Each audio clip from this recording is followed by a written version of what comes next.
Type of analysis में आज के बाद कोई डाउट नहीं आएगा।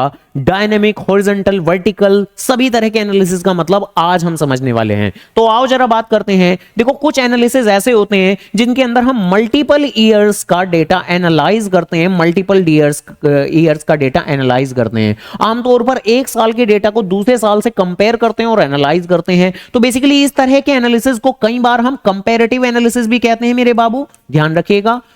कई बार कंपैरेटिव एनालिसिस भी कहते हैं। हम एक से ज्यादा ईयर्स में इन्वॉल्व रहते हैं तो इसको डायनेमिक एनालिसिस भी कहते हैं, क्योंकि यहां पर हमारी लगातार मूवमेंट होती रहती है। हां, कई बार हम एक ही पर्टिकुलर ईयर के अंदर फर्दर अलग अलग सेगमेंट्स को एनालाइज करते हैं, मल्टीपल ईयर में हम एनालाइज नहीं करते। तो इस तरह के एनालिसिस को आमतौर पर, क्योंकि हम स्टैटिक हो जाते हैं, जड़ित हो जाते हैं एक ही जगह, तो स्टैटिक एनालिसिस भी पुकारते हैं। और आमतौर पर एक ही ईयर के अलग अलग कंपोनेंट का हम लोग एनालाइज करते रहते हैं आपस में। तो ये लाइन कैसी नजर आ रही है को वर्टिकल लाइन नजर आ रही है, तो इस तरह के एनालिसिस को आप वर्टिकल एनालिसिस भी पुकारते हैं। जबकि यहां पर मल्टीपल इस तरह की ये लाइन आपको नजर आ रही है, इस तरह की लाइन को आप हॉरिजॉन्टल लाइन पुकारते हैं। तो इस तरह के एनालिसिस को आप हॉरिजॉन्टल एनालिसिस भी पुकारते हैं मेरे बच्चा। ऐसे करके बातें हैं हमारी। तो देखो क्वेश्चन हमारा क्या है फिलहाल अगर मैं बात करूं तो एक एनालिस्ट है जो एनालाइज कर रहा है फाइनेंशियल स्टेटमेंट को over A number of year, यानी कि मल्टीपल ईयर्स का वो एनालिसिस कर रहा है। तो मल्टीपल ईयर्स के केस में या तो कंपैरेटिव एनालिसिस बोलोगे आप, डायनेमिक एनालिसिस बोलोगे,